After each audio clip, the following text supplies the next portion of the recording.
হতে পারে এই রমাদান আপনার জীবনের শেষ রমাদান হতে পারে। প্রথম কাজ হচ্ছে নিয়াত করতে হবে যে এই রমাজানটাতে আমি আমার সমস্ত গুনাহ মাফ করানোর চেষ্টা করব। কারণ নবী সাল্লাল্লাহু আলাইহি ওয়াসাল্লাম বলেছেন, সেই ব্যক্তির জন্য ধ্বংস যে ব্যক্তি রমজান মাসকে পেয়েছে কিন্তু তার গুনাহ মাফ করাতে পারে না। কে জানে এটা আমাদের শেষ রমাদান হতে পারে। আল্লাহ না করুক, আমরা দোয়া করি আল্লাহ পাক আমাদেরকে বেশি বেশি রমাদান দান করুক, বেশি বেশি লাইলাতুল কদর দান করুক। লিস্ট করে ফেলেন, আপনাকে আল্লাহ পাক যতটুকু সামর্থ্য দিয়েছেন মূল মূল জিনিসগুলো কিনে রেখে দেন, আর বাকি টুকটাক বাজার আপনি করবেন। আর যখন বাজারে যাবেন একটা দোয়া পড়বেন, আপনি 10 লক্ষ নেকি পাবেন ইনশাআল্লাহ। কত লক্ষ? 10 লক্ষ। দোয়াটা শিখাচ্ছি। দোয়াটা হচ্ছে লা ইলাহা ইল্লাল্লাহ ওয়াহদাহু লা শারীকা লাহ লাহুল মুলক ওয়া লাহুল হামদ ইউহয়ী ওয়া ইউমীত ওয়া হুয়া হাইয়ুন লা ইয়ামুত বিয়াদিহিল খায়রু কুল্লুহু ওয়া হুয়া আলা কুল্লি শাইইন কাদির। একবার পড়লে 10 লক্ষ নেকি পাবেন বাজারে গিয়ে। কেন পাবেন? কারণ বাজার সবচেয়ে নিকৃষ্ট জায়গা, যেখানে গেলে মানুষ আল্লাহকে স্মরণ করে না। সেখানে গিয়ে আপনি আল্লাহকে স্মরণ করেছেন, এই জন্য আল্লাহ পাক নেকি দিবেন ইনশাআল্লাহ। আসেন, এটা করার পর ঈদের যে শপিংটার কথা বলছি, এটা এই কারণে বলছি, লাস্টের দশকে আমরা ঈদের শপিংয়ে বেশি ব্যস্ত থাকি। এতে করে লাইলাতুল কদরটা আমরা হারিয়ে ফেলি। লাস্টের দশক আমরা হয় ইতিকাফ করব, না হলে বাসায় নামাজ পড়বো, পরিবারবর্গকে নিয়ে রাত জাগবো। পারা যাবে ইনশাআল্লাহ? তারাবির নামাজ তো পড়বোই ইনশাআল্লাহ জামাতে। এবং আপনি 20 পড়েন আর 8 পড়েন, আপনি নামাজের কোয়ালিটিটাকে ভালো করার চেষ্টা করেন, নামাজের কোয়ালিটিটাকে বেস্ট করেন। ধীরে ধীরে তেলাওয়াত করেন, ধীরে ধীরে রুকু সেজদা করেন, নামাজটাকে এনজয় করেন। সময় নিয়ে, টাইম নিয়ে, 2 ঘন্টা সময় লাগুক, 3 ঘন্টা সময় লাগুক, এনজয় করে নামাজ পড়েন। আল্লাহ পাক তৌফিক দান করুন। এরপর শেষ রাতে আবার ওঠেন, পরিবারবর্গকে নিয়ে নামাজে দাঁড়ান, একসাথে জামাত করে নামাজ পড়েন, পরিবারে নফল নামাজ পড়েন, বাসায় বরকত হবে ইনশাআল্লাহ। রাত জাগেন, বেশি বেশি দোয়া করেন, একটু তেলাওয়াত করেন, একটু জিকির করেন, তাসবিহ তাহলিল করেন, রাতটা কাটিয়ে দেন। শেষের দশকে মার্কেটে ঈদের শপিং করতে যায় না। ঈদের খুশি আছে, ঈদের আনন্দ আছে, ঈদে ভালো পোশাক পরবো, সব ঠিক আছে। এই খুশি কাদের জন্যে? কদ আফলাহা মান তাযাক্কা ওয়া যাকারা ইসমা রাব্বিহি ফাসাল্লা। কার জন্য ঈদের খুশি? যে ব্যক্তি রমজান মাসে আত্মশুদ্ধি অর্জন করতে পেরেছে, রোজা রেখেছে, যাকাত দিয়েছে, নামাজ পড়েছে, লাইলাতুল কদরের রাত জেগেছে, তারাবি পড়েছে, ইত্যাদি ইত্যাদি। এই ব্যক্তি আত্মশুদ্ধি অর্জন করেছে, এই ব্যক্তির জন্য ঈদের খুশি। যে রমজান মাসে সিনেমা দেখেছে, সিনেমা শুটিং করেছে, শিরক করেছে, বেদাত করেছে, হারাম খেয়েছে, এর জন্য ঈদের খুশি। মানুষকে ঠকিয়েছে, ব্যবসায় মাল কম দিয়েছে, পণ্য মজুত করেছে, ইচ্ছা করে দ্রব্যের দাম বাড়িয়েছে, সরকারকে বিব্রত করেছে, জনগণকে দুর্ভিক্ষের দিকে ঠেলে দিয়েছে, এদের জন্য ঈদের খুশি? কখনো না। ঈদের খুশি তাদের জন্য যারা আত্মশুদ্ধি অর্জন করতে পেরেছে। আল্লাহ পাক বোঝার তৌফিক দান করুন, আমিন। এটা প্রথম টিপস দিলাম আপনাকে। এবার আসেন, আপনি রমাদানে প্ল্যান করবেন যে আপনার জীবনে বড় বড় পাপগুলো কি কি হয়েছে। এই পাপগুলো যদি মানুষের সাথে জড়িত হয়ে থাকে, আপনি মানুষের সাথে গিয়ে গিয়ে ক্ষমা নিয়ে নেবেন। কারো টাকা নিয়েছেন, দেন নাই, দিয়ে দিবেন। কারো সম্পত্তি পায়, দেন নাই, দিয়ে দিবেন। কারো হকটা নষ্ট করেছেন, গালি দিয়েছেন, গীবত করেছেন বা তহমত দিয়েছেন, অপমান করে ইত্যাদি, ক্ষমা চেয়ে নেবেন। রমাদান মাসে মানুষের হকটা দিয়ে দেন। আল্লাহর কাছে জড়িত যে পাপগুলো আছে, এটার জন্য ইস্তেগফার যথেষ্ট। খালি যদি বলেন আস্তাগফিরুল্লাহাল্লাযী লা ইলাহা ইল্লা হুয়াল হাইয়ুল কাইয়্যুম ওয়া আতুবু ইলাইহি, 1 সেকেন্ডের মধ্যে আল্লাহ পাক আপনার সমস্ত পাপকে নেকি দিয়ে পরিবর্তন করে দিবেন ইনশাআল্লাহ। এবার প্র্যাকটিক্যালি যাবেন, সেহরি করবেন। সাহরির মধ্যে বারাকা আছে। সাহরি না করে রোজা রাখাটা উচিত না। সাহরির মধ্যে বারাকা আছে। একটা খেজুর হোক, 1 গ্লাস পানি হোক, আপনি সাহরি করবেন, এর মধ্যে বারাকা আছে। এবং সাহরির সময় এমনভাবে খাবেন না যে এটা আপনার জীবনের শেষ খাওয়া। কথা বুঝতে পারছেন? এত বেশি আইটেম করতে যায় না, এত বেশি ভোগবিলাসী হয়ে গেলে রোজার আধ্যাত্মিকত্ব থাকবে না। সেহরিতে অল্প খান, যদি খেতে হয় পেটের 3 ভাগের 1 ভাগ খান, 1 ভাগ ফাঁকা রাখেন, 1 ভাগ আপনি পানি দিয়ে পূর্ণ করেন।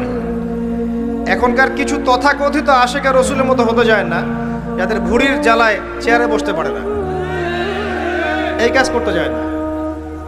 এটা মুসলিমদের শোভা পায় না। আমরা পরিশ্রমী জাতি, কর্মঠ জাতি, আমাদের এইসব শোভা পায় না। এটাও শেষ জামানার হাদিসে আছে। কি নাই আসলে, শেষ জামানে এক শ্রেণী মানুষ বের হবে যারা হবে সাকিল, একদম উড়িওয়ালা, ঠেস দিয়ে বসে থাকবে আরাম করে, এবং বলবে যে কোরআনে যা আছে আমি তাই মানি, হাদিসটা আমি মানি না, ইত্যাদি। আসেন, সাহরির পরে রোজা রেখেছেন, 5 ওয়াক্ত নামাজ জামাতে পড়ার চেষ্টা করে। খুব সিম্পল জিনিস, খুব বেশি কিছু দরকার নেই আমাদের। 5 ওয়াক্ত নামাজ আপনি জামাতে পড়ার চেষ্টা করেন। বাসার থেকে ওযু করে বের হবেন, প্রত্যেক পদক্ষেপ হাঁটবেন, আপনার একটা স্টেপে একটা করে গুনাহ মাফ হবে, একটা নেকি লেখা হবে, মর্যাদা বাড়িয়ে দেওয়া হবে। একে 10 দিয়ে গুণ করা হবে, রমজান মাসে আরো 70 দিয়ে গুণ করা হবে ইনশাআল্লাহ।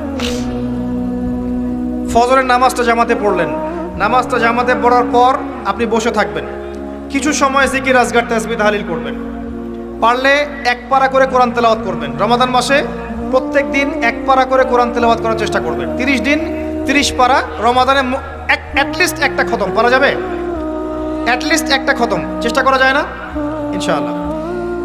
ফজরের নামাজ হয়ে গেছে, আপনি কোরআন তেলাওয়াত করেন, 1 পারা পড়তে সময় লাগবে আধা ঘন্টা, 40 মিনিট, কারো 1 ঘন্টা।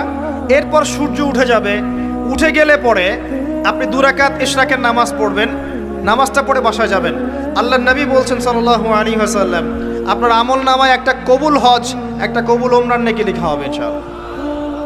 এবার রেস্ট করেন, বাসায় গিয়ে রেস্ট করেন। যখন ঘুমাবেন তখন ঘুমের সুন্নাহগুলো আদায় করেন, সূরা ফালাক নাস ইখলাস পড়েন, ফু দেন, দিয়ে গা মাসাহ করেন, আয়াতুল কুরসি পড়ে ঘুমান, ঘুমের দোয়া পড়ে ঘুমান, ঘুমটাও নেকি হবে ইনশাআল্লাহ। এরপর হয়তো আপনি কাজে যাবেন, চাকরিতে যাবেন, বা ব্যবসায় যাবেন, বা আপনি শিক্ষাক্ষেত্রে যাবেন, ইত্যাদি ইত্যাদি। যে ক্ষেত্রেই যান না কেন আপনি মনে রাখবেন আপনি রোজাদার। যে ক্ষেত্রেই যান আপনি মনে রাখবেন আপনি রোজাদার। আমি কারোর সাথে এখন ঝগড়া করতে পারবো না, কারোর সাথে এখন মারামারি করতে পারবো না, আমি কারো গীবত করতে পারবো না, আমি মিথ্যা বলতে পারবো না, আমি মাপে কম দিতে পারবো না, আমি জনগণকে ঠকাতে পারবো না, আমি রোজাদার। এটা মনে রাখবেন।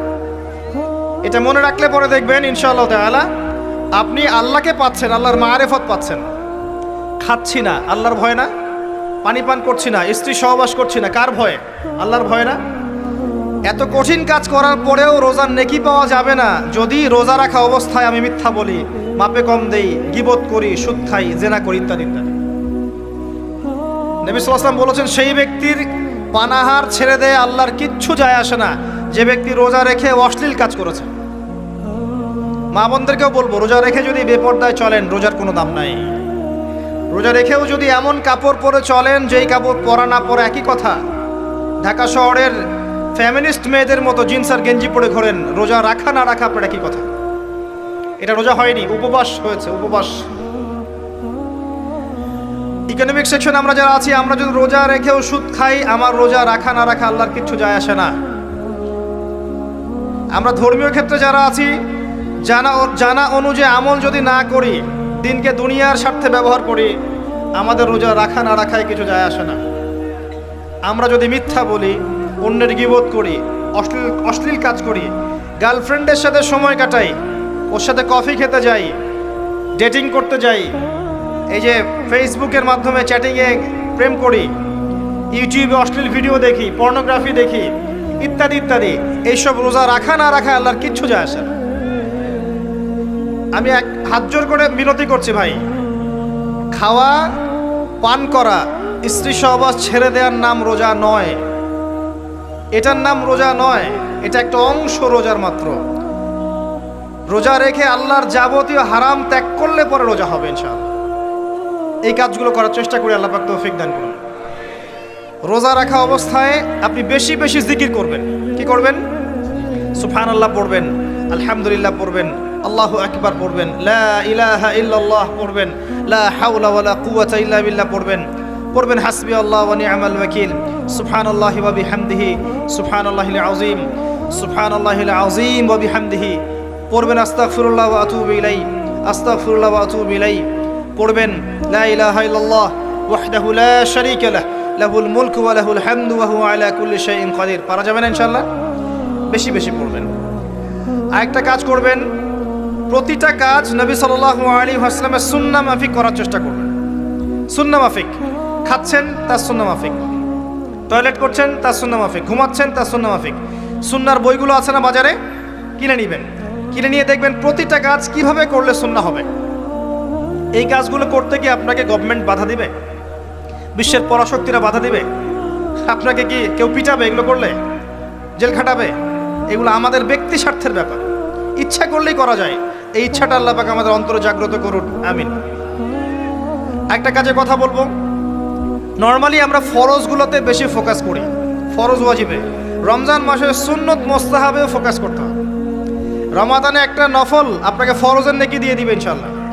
রমাদান একটা সুন্নাহ আপনাকে ফরজের নেকি দিবে ইনশাল্লাহ। তো রমজান মাসে শুধু ফরজ নয়, একটু সুন্নাহ সলাৎগুলো, নফল সলাৎগুলো একটু বেশি বেশি পড়ার চেষ্টা করি। আল্লাহ পাক তৌফিক দান করুন।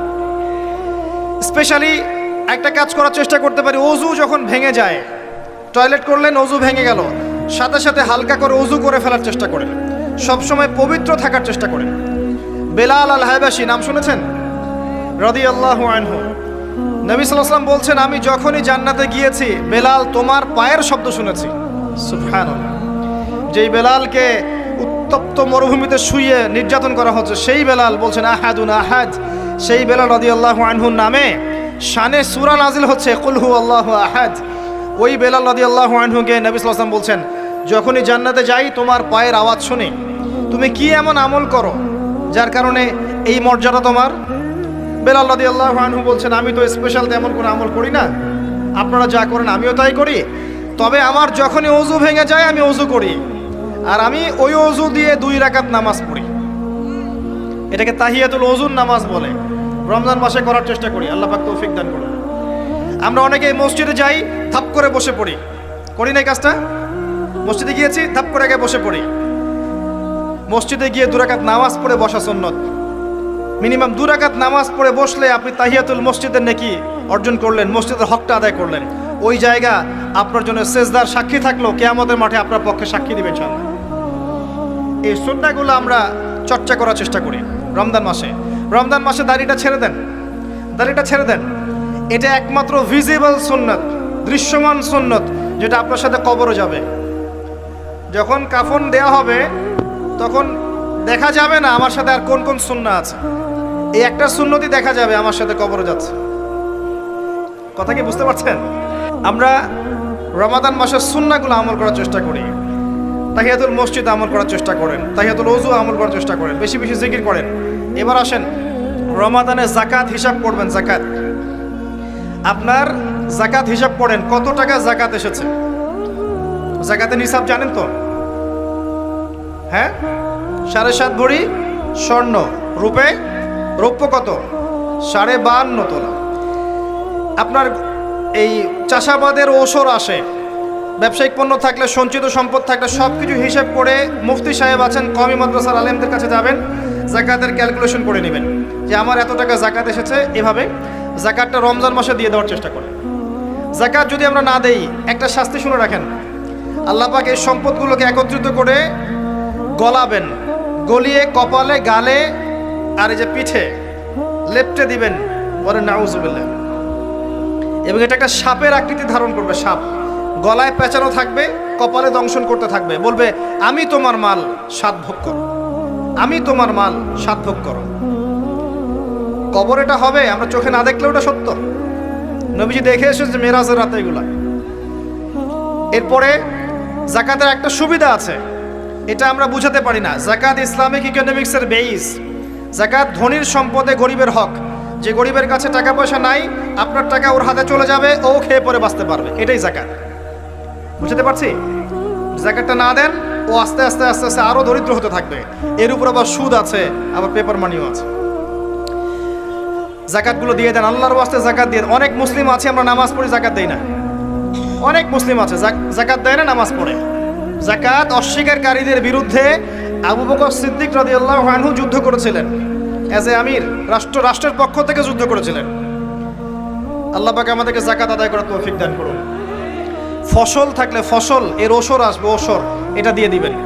সেচের পানিতে হলে এক হিসাব, আর আপনার বৃষ্টির পানিতে হলে এক হিসাব। রমজান মাসে বেশি বেশি দান সাদাকা করবেন, বেশি বেশি মানুষকে দান সাদাকা করেন। পণ্যের দাম কমিয়ে দেন, মানুষকে সাদাকা করেন। প্রত্যেকটা দিন 10 টাকা, 20 টাকা, 100 টাকা সাদাকা করতে চেষ্টা করেন। এক একটা সাদাকা 70 গুণ বেড়ে যাবে ইনশাআল্লাহ তাআলা। আমি আরেকটা নাসিহা করব, রমজান মাসে বেশি থেকে বেশি মানুষকে খাওয়ান। বেশি বেশি খাওয়ান, ইফতার করান। আমি বলি মসজিদগুলোতে প্রত্যেক দিন আসর থেকে মাগরিব পর্যন্ত দিনের কথাবার্তা আলোচনা করেন, তালিম করেন। আপনাদের কাছে বই আছে, মুনতাকা হাদিস আছে, ফয়জুল কালাম বই আছে, রিয়াদুস সালেহিন বই আছে, মেশকাত আছে, আলেম আছেন, ইমাম সাহেব আছেন, একটা বিশেষ বিষয় নিয়ে আলোচনা শুরু করেন। মাগরিব পর্যন্ত আলোচনা চলবে, সবাই মিলে ইফতার করেন, একটা ইসলামিক পরিবেশ গড়ে তোলেন। মানুষকে ইফতার করেন, বেশি বেশি ইফতার করেন। আপনার সামর্থ্য থাকলে, সামাজিক যদি পদমর্যাদা থাকে, সমাজের মানুষকে আপনি ইফতার করান, ইফতার পার্টি করেন, ইফতার অ্যারেঞ্জমেন্ট করেন। পার্টি বলা ঠিক না, আসলে ইফতার মাহফিল বলতে পারি আমরা।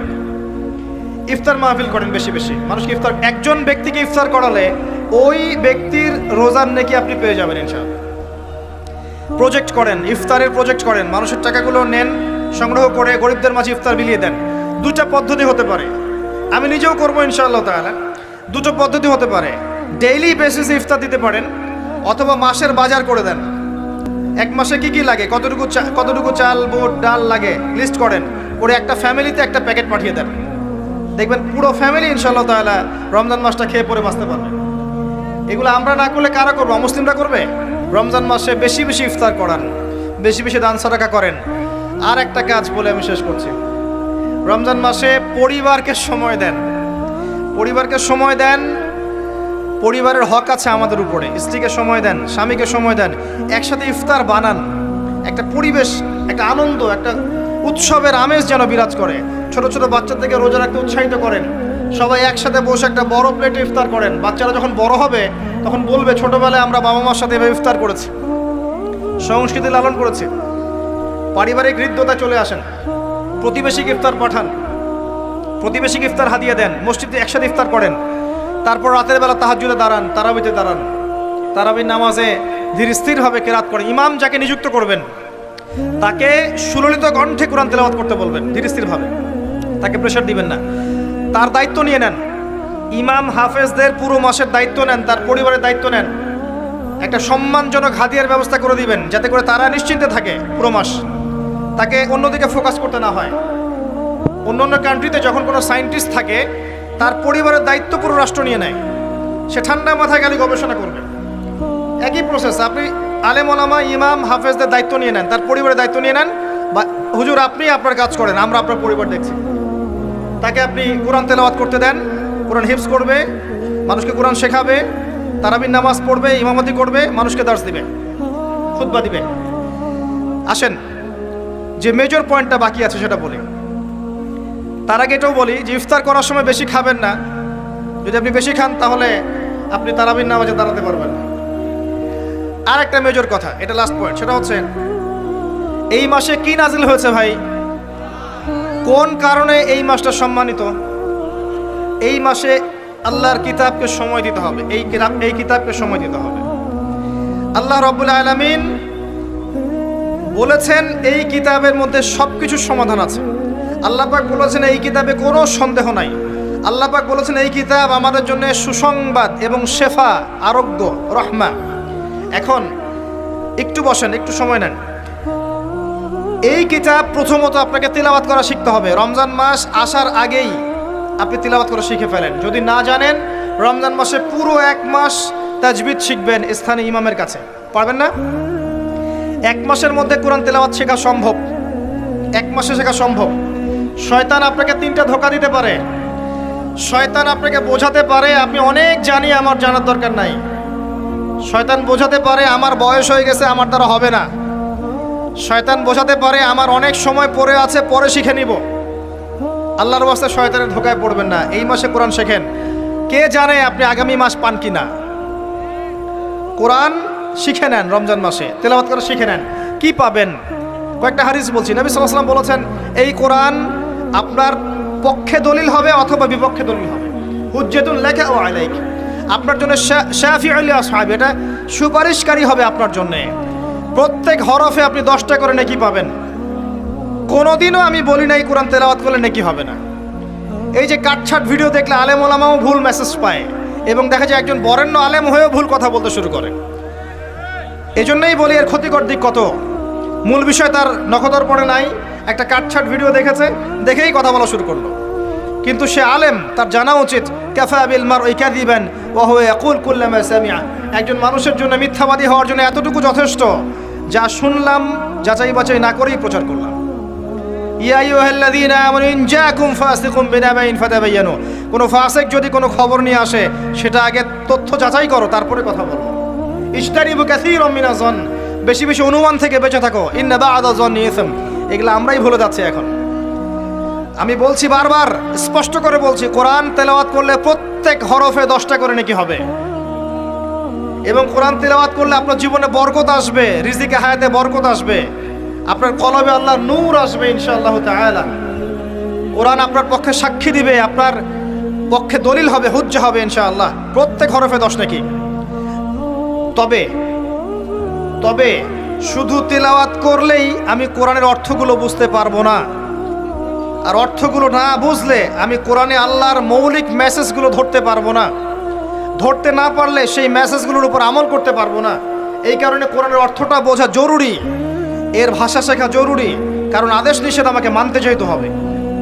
এবং কোরআন গবেষণা করতে হলে অবশ্যই অর্থ জানতে হবে, ভাষা শিখতে হবে, এর তাদাব্বুর তাফাক্কুরে ডুবে যেতে হবে, যেটা শুধুমাত্র তেলাওয়াত করা সম্ভব নয়। এটা বোঝাতে চেয়েছে। এর চেয়ে পরিষ্কার করে কি বলতে পারি বলেন? সুবহানাল্লাহ। আল্লাহ পাক আমাদেরকে বোধ শক্তি দান করুন।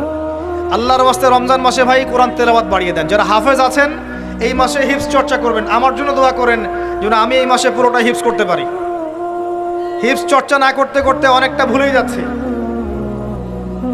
আসলে নবী সাল্লাল্লাহু আলাইহি ওয়াসাল্লাম বলেছেন, চর্চা না করলে কোরআন এত দ্রুত কলব থেকে বের হয়ে যায় যে একটা উটকে যদি ছেড়ে দেন সে যত দ্রুত চলে যাবে। আমাদের জন্য, আমার জন্য দোয়া করবেন যাতে কোরআনের হকটা আদায় করতে পারি। আল্লাহ পাক তৌফিক দান করুন, আমিন। এবং যারা হাফেজে কোরআন, তাদের উচিত আরবি ভাষা এবং সাহিত্য জেনে তাফসিরগুলো পড়ে কোরআনের আয়াতগুলোকে নিয়ে একটু গবেষণা করা, আয়াতগুলো বোঝার চেষ্টা করা, আল্লাহ পাক কী বলেছেন কোরআনের মধ্যে বোঝার চেষ্টা করা, এগুলো জনগণকে বোঝানো। এবং এটা বোঝাতে আপনি উগ্র হবেন না, চরমপন্থী হবেন না, আক্রমণাত্মক হবেন না। আমরা কেউ কারো শত্রু নই, আমরা সবাই সবার বন্ধু, সবাই সবার ভাই। আমরা সবাই সবার ভাই, এক উম্মাহ, ওয়ান উম্মাহ নেশন। তাই আমরা কোরআনের মৌলিক মেসেজগুলো যুগোপযোগীভাবে সবার সামনে তুলে ধরবো, উপস্থাপন করব, মানার জন্য ফোর্স করব না। যাকে আল্লাহ পাক হেদায়েত দিবেন সে মানবে ইনশাআল্লাহ, যাকে আল্লাহ পাক হেদায়েত দিবেন না সে মানবে না, তার হিসাব সে দিবে, আমার কোনো দায় দায়িত্ব নেই। আর সর্বশেষ কথা হচ্ছে, আল কোরআন এর মধ্যে অনেক আদেশ এবং নিষেধ আছে। রমজান মাসে আমরা যদি কোরআন পড়ি আর বুঝি, কিন্তু কোরআনের আদেশ আর নিষেধগুলোকে ফলো না করি, না মেনে চলি, তাহলে আদতে কোরআনের হকটা আদায় হচ্ছে না। এবং এই কোরআনের মেসেজ আমাদেরকে মুসলিম অমুসলিম সবার দ্বারে দ্বারে পৌঁছে দিতে হবে ইনশাআল্লাহ তাআলা। যেভাবে কোরআনের দাওয়াতের ফলে, হাদিসের দাওয়াতের ফলে নবী সাল্লাল্লাহু আলাইহি ওয়াসাল্লাম আইয়ামে জাহিলিয়াতের সেই জাহিলিয়াতকে দূর করে আলোকিত সমাজ প্রতিষ্ঠা করেছিলেন, ইনশাআল্লাহ আজও সম্ভব এই কোরআন সুন্নাহর দাওয়াতকে দিয়ে আজকের সমাজে চলমান জাহিলিয়াতগুলোকে দূর করে আলোকিত বাংলাদেশ প্রতিষ্ঠা করা। আল্লাহ পাক আমাদেরকে তৌফিক দান করুন, আমিন। আমি আমার আলোচনা এখানে শেষ করছি, আজকে আর লম্বা করছি না। আপনারা কষ্ট করে এসেছেন, বসেছেন, আলোচনা শুনেছেন, আদবের সাথে বসেছেন, শৃঙ্খলা রক্ষা করেছেন। আমরা দোয়া করি আল্লাহ পাক আপনাদের সবার নেক হায়াত, হালাল রিজিকে আল্লাহ পাক প্রশস্ত করুন। আমাদের সবাইকে আল্লাহ পাক রমজানে পৌঁছে দিন, রমজানে বেশি বেশি রোজা রাখার তৌফিক দান করুন।